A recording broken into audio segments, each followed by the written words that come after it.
Hey everybody, and welcome back to the channel where we're going to be taking a look at pre-scripted plays in the Saints playbook, how it actually played out against the Titans, were they good decisions, and how exactly everything kind of laid out and rolled out to begin the game. Now, obviously the game didn't end how they wanted it, but something very key in the conversations with Coach Sean Payton, who you can see here on the screen, who we absolutely all love and adore, who it was very clear in the halftime announcement or the halftime discussions that he was happy with how the game was going. Obviously, they wanted to score more points, but he was happy with the way the game was developing. And so as far as to say that just earlier in this week after the game, he restated that pretty clearly, that this is the type of game they wanted to run. It's more about execution on certain things than anything else. And, we definitely heard him harp on probably disappointment is the best word, just issues that he had with certain people being out of position or not living up to what he needed to do. So we're going to take a look at those plays today, running and passing. We'll break down each little bit, and we're going to go through about generally pre-scripted plays or 10 to 15 plays coming into a game. And there will also be generally after halftime about 5 pre-scripted plays you'll go over, which basically just means, hey, we're running these for sure because we think that we can find an advantage through film study and analytics and scouting that we did prior to this game of how we think we can come in early on, set the tempo that we want, and take advantage. So we're going to take a look at what the Saints tried to do and if they had any success. So let's go ahead and make me smaller, even though I'm very important. And we'll start with this. So you're starting Trevor Siemian, of course, under center. Great field position here for this first play. In terms of personnel, you're in 21 personnel, simply meaning 2 running backs and 1 tight end. That's Adam Trautman there, who we'll talk about a good bit today. So we'll start off with this run. Now they're running to the left here, trying to run power with a pulling guard. Alex Armah nor Ruiz are able to really clear anything out. And as you'll see from this back angle, it's just simply kind of running into a wall here. And in fact, the Saints don't have the numbers for it. They try to create a seal and a wall. But end up what you do have is 1, 2, 3, 4, 5 Tennessees versus 1, 2, 3, 4 New Orleans. Obviously, that is a numerical disadvantage for you. As far as Mark Ingram, he doesn't really have a choice here. He's got the linebacker staring into the cutback gap, or he can follow his blockers and try to hope something like this clears out. Now, if Alex Armah could have cut this and cleared it up in terms of pushed it upfield and turned it out, then there could have been a bounce lane, but there's not there either. Really, the only place Ingram has to go is into the mass and hope that the mass moves, that he can break through it. That is not what ends up happening. Ruiz is not able to clearly get into the block. He only gets into his shoulder. You have nothing really coming from the crackback. Armah gets blown up, as you can see right above my head, and Trautman ends up being the one with the best block on the left side. So shout out to Trautman on that one, but 1 yard gain. Now the play itself, really no issue.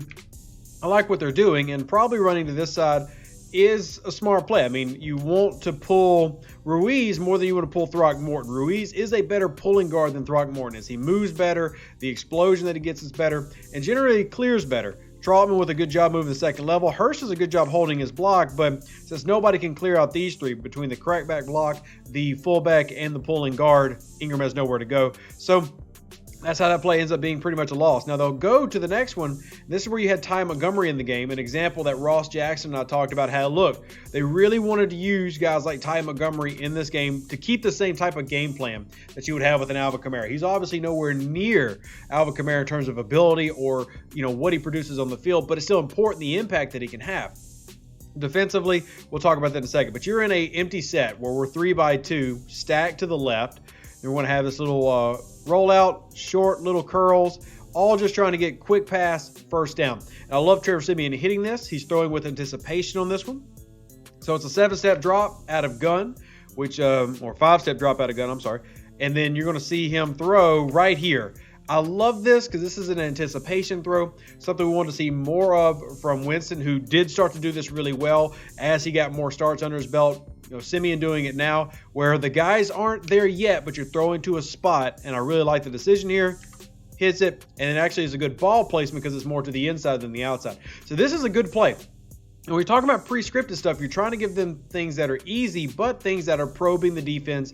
Are we able to take advantage of them in this way as we thought? So we're attacking out. So in terms of he is attacking out. Johnson's attacking out, but the ball is coming to the inside. So there's nobody there. Easy catch for him. Right up in his mouth. Probably, it could have been a little bit lower to the left, but Easy first down. Good job. Let's move on to the next one as we're going. So we're on the 44 now, and obviously being in this positive field position gives you a little bit more options, but generally you're going to stick to your scripted plays. Now here's a nice little just swing out to Trotman. This is essentially a swing pass, but you're operating it from the tight end position. So you're just throwing out to the flat. You're going to clear out a little bit with the sit route here by Traquan. And because of the coverage, you knew you had off, so wide open. It's a very easy read for Trevor Siemian. And on this right side, we do have this two-layer concept. And you'll see the coverage, you should know immediately based on this off coverage, which is giving quarters coverage vibes. You should know off this off coverage that we're going to have one of these open. So they're probably going to then cover the short, which means the flat should be open. So that layered concept, we talk about having multiple layers that we're attacking at one time in any passing concept. That's what you get here. Thus ends up being a good play. So it's a good job by Sean Payton to say, hey, look, I probably know what they're going to come out with early. So this is how I'm going to attack them and force them to adjust to my game plan. Good blocking this time around, especially by Ruiz, because that was a problem a little bit later. Let's keep moving. Let's keep moving. More plays, more plays. Love to see it. Don't love the result of the game, but I love how they came out with it. And I feel like the offense is getting better slowly. So now we'll go back to the run game, a little bit of power. Love the turnout there by Eric McCoy. Fantastic job. You end up getting a couple yards and getting the first down. That's what you're going for there. And this is Ty Montgomery, who, like I said, was missed. And you really appreciated what he could do here because look at this play where it's giving very heavy run vibes, but you're still not playing it as you would play an Alvin Kamara or a Mark Ingram. So numerically, let's count the numbers. We love doing that. This is your box. You're basically between the, we can count Traquan, I guess, if we want to be a stickler. But look what you got here. 4, 6. A 6-man box in this run set is a huge win. And that's what having a change of pace back like this can give you because you have to respect the pass. Now, Mark Ingram, you have to respect him in the receiving game as well. But when it comes to Ty Montgomery, he's basically been used exclusively as a receiver almost his entire career. It's a little zone run action here. Love McCoy on the turnout. That's fantastic. And sadly, Throckmorton's not able to get to the next and clear because the backside guy is able to come and get this tackle in. But Eric McCoy, look at this. Crossing the face. That's the hardest part. In a zone run like this, you have to cross the face of the player in your gap to your right. So your responsibility in a zone rush, in zone blocking, is you're basically going this direction. Your responsibility is anything that's going to flow in that area. So with him starting basically behind the defensive lineman, he's got to cross the face and then turn it out. So I just want to take this time to really show how valuable Eric McCoy is being back for this game. This was a huge, because the front seven for Tennessee is very, very good, very, very stout. Crosses the face. Look at the inside left hand. See that inside left? Getting into the shoulder. Right is on the other shoulder, but left right in that chest pocket. And then flip it. Bam. And see how he's basically anchored? It's a good job locking out. This is now walled off. Now, Throckmorton can't get to the second level, which is a tough reach for your backup to make, but the initial hole is there. I mean, if Andres Pete's that guy and you've got Teron Armstead, you're probably more confident in this play having success, but man, this is beautifully executed, and it's a fantastic job by Eric McCoy, who I just felt like really need to get some love in that one. That's just a great job of turning out. Love it. And on zone blocking, that can be very difficult because, as we've talked about with zone blocking, your whole goal is to get everybody moving. Well, moving like that is that's a reach, so love to see that reach block.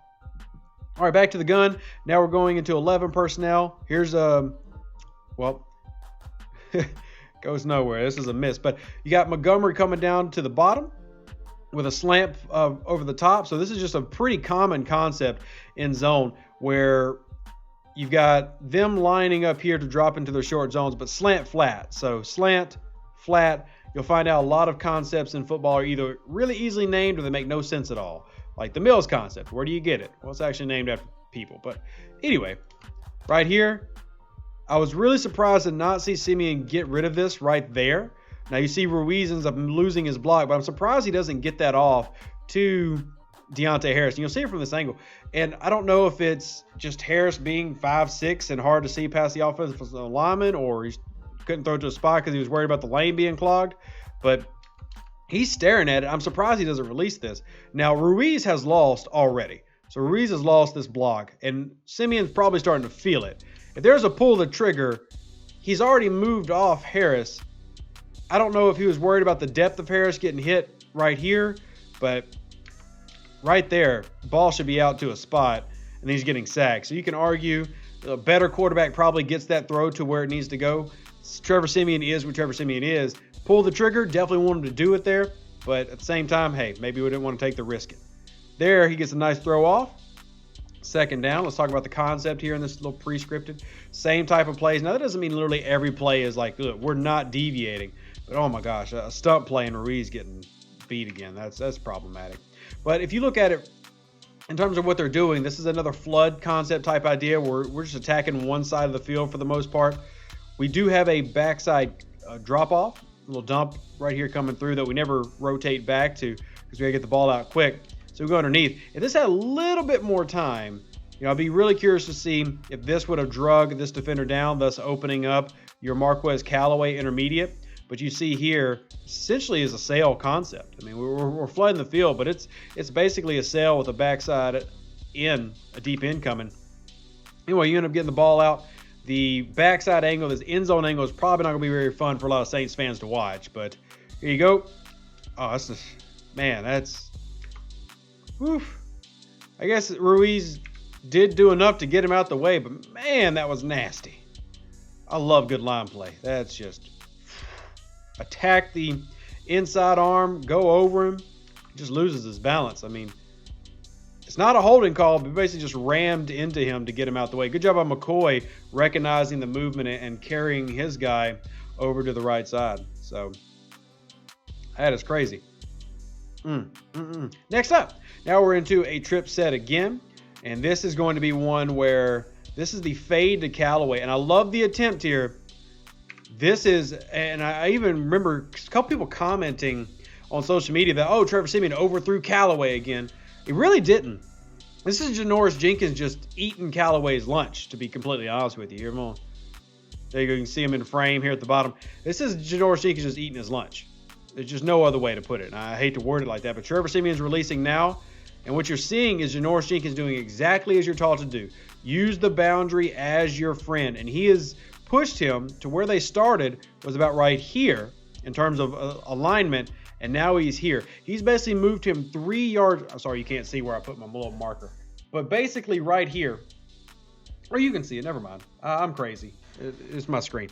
But anyway, as you can see, marker-wise, no, you can't see it. See, I'm not going crazy.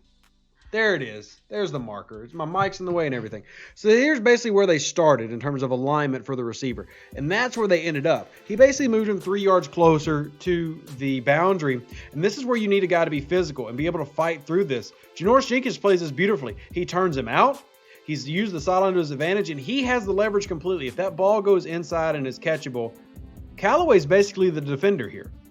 This is just Jackrabbit doing a fantastic job. That ball was thrown exactly where it had to be. It was thrown to a spot that if Callaway had won leverage, he would have gotten to. But instead, it ends up falling incomplete due to Janoris being a better corner than that receiver was at that time. Right there. So you can see it great in this angle. Look at this, is not pass interference at all. You're both turning. He's completely boxed him out like we're playing basketball. I'm really surprised that doesn't end up being an interception. Fantastic job. So now we're going to move to this. All right, we're back here because you had that special teams play. Now we're at the 49. We're going to do play action, and then we try the screenplay. And I fussed about this with Ross on the podcast because, oh my gosh, this arguably is a touchdown. And I'm not trying to be dramatic, but you have 4 blockers, only 1 real defender, and then a deep guy.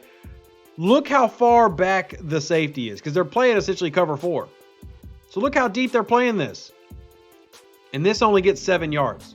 This is egregious. This is bad. And Adam Trautman just needs to be patient. Like, literally let your offensive lineman get in front of you. Instead, he just flies upfield. I mean, what do you expect Ramczyk to do there? He can't just hold the block to the inside. The defense wants you to go inside. Go outside. What are you doing? This literally should have gone 30 yards. Nothing. I mean, if you see it from here, what would you do? Be patient. Let your blocks develop. You literally cut in front of Eric McCoy to get 7 yards? Oh my gosh. I was so frustrated watching this. And this doesn't make it any better. It's sold great by everybody. You've completely beaten them. And you just stumbly cut inside on Ryan Ramczyk. Knowing Ryan Ramczyk, a 320-pound man, his momentum moving to the right, block moving to the right, you cut inside, which is what the defense would want you to do. Anyway, moving on to the next one. Now we're into 13 personnel. Technically, I guess it'd be 22 because that's Garrett Griffin. But anyway, it's a good run. We're going back to some power type looks here. This is where they were able to get a little bit of movement. It was tough to get this consistently just based on this front seven being good and the Saints offensive line having some injuries on the left side. But I really like this one. Another little inside zone run. He's there at the handoff. Look, following through Ramczyk. There's a great job by the Garrett Griffin and Adam Trotman squad to get some blocks. You get some real positive yards here. This is what you need to have happen in the run game. It's a great job. Eric McCoy just manhandled. Love the power there, the strength. Great job. Eric McCoy had a heck of a game today. He had a couple plays, of course, but man, in general, really like that. And that's the type of thing that you need to see Saints do more often. All right, so now we're in a split back. We're going to motion Ingram out. This is where having a Montgomery would be really nice. Instead, you've got Arma, and then you're just going to lead with Taysom Hill, which is fine. I want more Taysom Hill. I also want that man to be healthy. I am legitimately concerned about how long that concussion took, but I like these looks, and I like this because the main thing it gave you, Ingram has to be respected. 1, 2, 3, 4, 5, 6, 7. I'll take a 7-man box with a lead blocker. I will. I really like Taysom Hill in this matchup. Great job by Trotman again to crash down. Ruiz gets a great pull there. Great job by Arma to turn out. And then Taysom Hill just being Taysom Hill. Easy big gain. Easy big gain. Love this design. Love the concept. Love that they started getting Taysom Hill involved earlier. And this is just a great job. Throckmorton did a good job turning out there too. All right, let's move on to the next one with Trevor Siemian back in on the gun. And you've got a little out route. And then right over the middle, that's where the big injury happens. And you can kind of see it there. That's not how that finger should be situated. But this is where the big issue with Montgomery happens. I love the play design. This is we're essentially running that Texas concept, which is just an angle route out of the backfield, and we're combining that with an out route by Trotman. So we're trying to clear the field for that to open up. See where we're trying to clear the field? It's exactly what it does. Great play design by Sean Payton, using that crossing pattern, that in route by Trotman to clear out the Texas concept, and then hits him, bam, ends up falling incomplete, sadly, and then jacks up the pinky. So hopefully it's not too bad he's able to come back, but that definitely would mess with the plans going forward.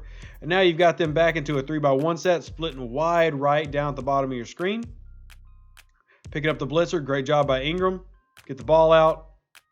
I'll take it. I'll take it. Now let's look at the other options that we had across the field.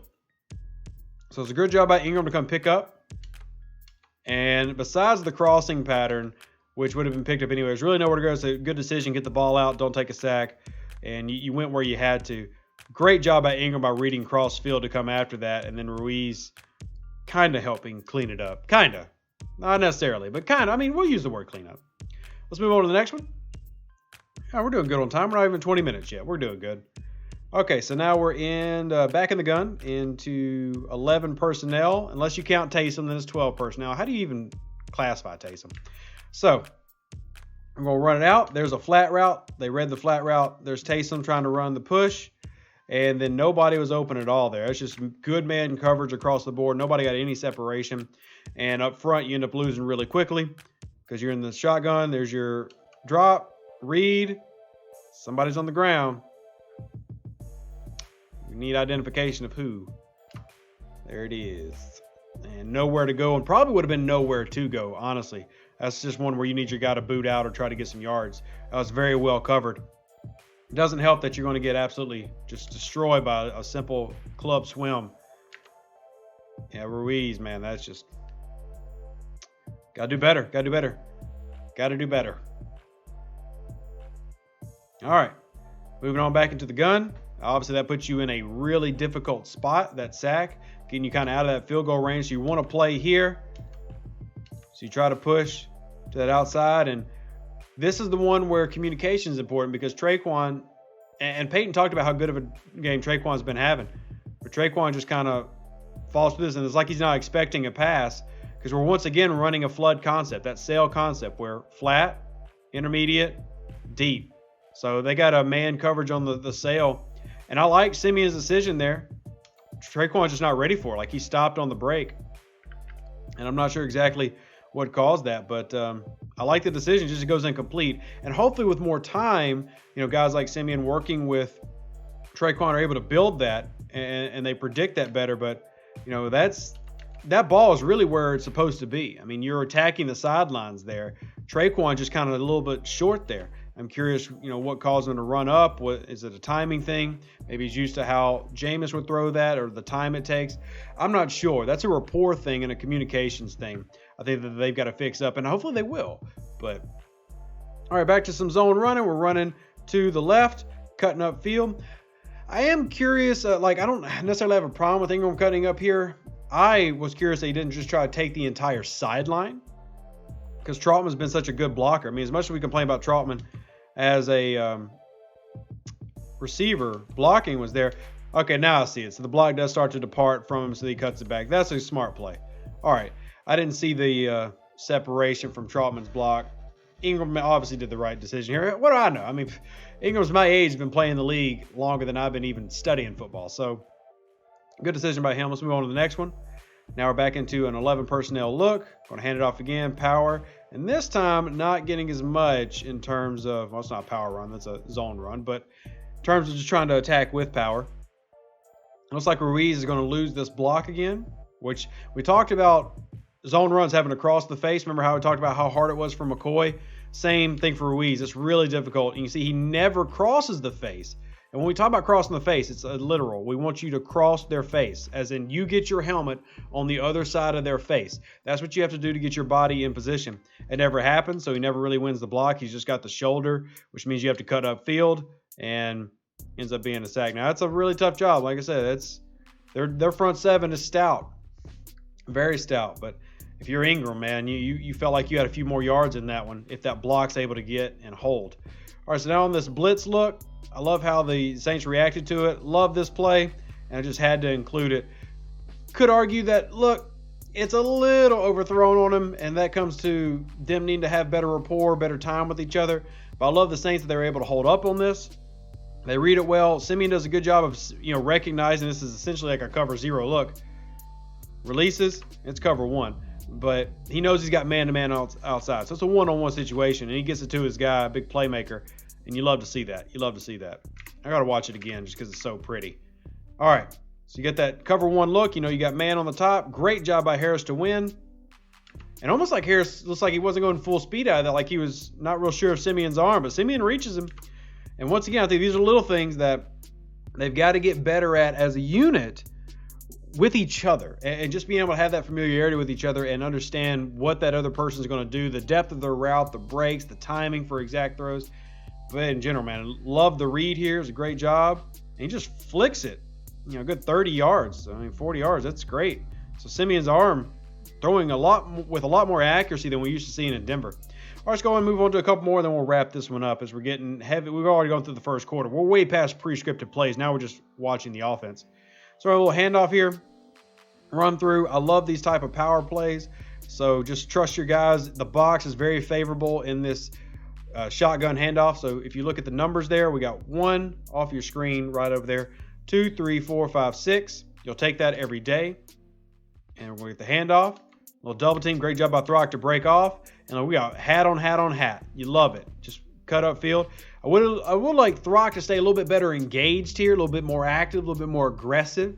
That way we can actually have better movement. He just kind of hits and kind of falls off. If he holds, not holding, but if he holds through that block and maintains through that block, you get a little few more yards. But either way, it's a great job, great read by Ingram, a great play call. That little draw play gets you some yards that you desperately needed as you're trying to score. 2nd and 4, after we get 6, we're doing that same look we had before with Taysom, now from the opposite angle. And this time we're going to run to the opposite side. And then just Taysom being a better athlete. Yeah, you better duck down, Janoris. You see him giving each other some love. Janoris didn't want none of that. None of it. Look at him get down. I love how they dap up after. You love to see that. I mean, you love the teammanship. You love the camaraderie between guys who used to play together. But definitely dapping each other up. But he didn't want none of that Taysom Hill shoulder. None of it. None of it at all. Let's watch it again from this side. Coming through, look. Going to duck down like, nope, go low. And I would too. I ain't trying to tackle Taysom head on. Nope. I'm going to tackle your thighs. There you go. Dap it up. Good to see you, fam. Hope you're doing well in Tennessee.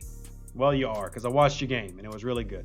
So moving on, we got back in the gun, this time with Simeon back at quarterback. We're going to show a handoff and then release, and it feels like you beat Janoris there. Like he fell for it. You kind of lulled him to sleep. Just watch him in coverage. You're faking the handoff, bam.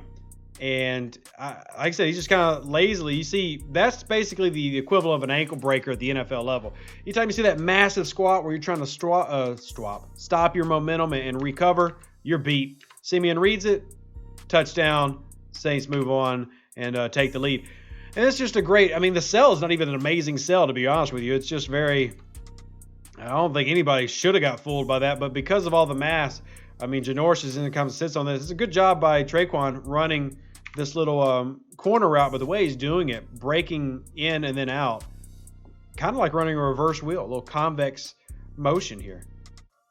Concave or convex? I can never remember. I think it's convex. Anyway, then breaking back out. Maybe it's concave. Y'all can comment in the comment section below if you made it to this point, what it is or what it's not. And I love the idea. I love the draw up. And I think overall, what you're seeing is a really good job by the Saints team doing what they needed to do early on. They wanted that type of game, a lower scoring, dominant type of physical format. That's what they wanted. That's what they got. And they just weren't able to come away with the win, especially due to the special teams and the kicking issues. But overall, if you're a Saints fan, I think I'd be happy with it in terms of they look like they're finally starting to get some rhythm. They feel like they're starting to really move in the direction you want them to move in. Hopefully, we see all those corrections happen and we see this team get back into the winning column because they had 2 losses in a row. But right now, I'm pretty happy with the Saints offense. Just need a little bit more. Got to get better every single day. I'm definitely not giving up on them yet. I am curious what you think in the comment section below. What do you think they should do better or can do better? Keep in mind, they are playing with the backup quarterback, backup left tackle, backup left guard, backup wide receivers, backup running back. I think all in all, what Sean Payton is doing is pretty freaking impressive. To me, even if they went 9-8, coach of the year, in my opinion, unbiased. But let me know what you think in the comment section. Like I said, who dat? God bless. We'll catch you the next one. Deuces. That's me. Thanks for watching.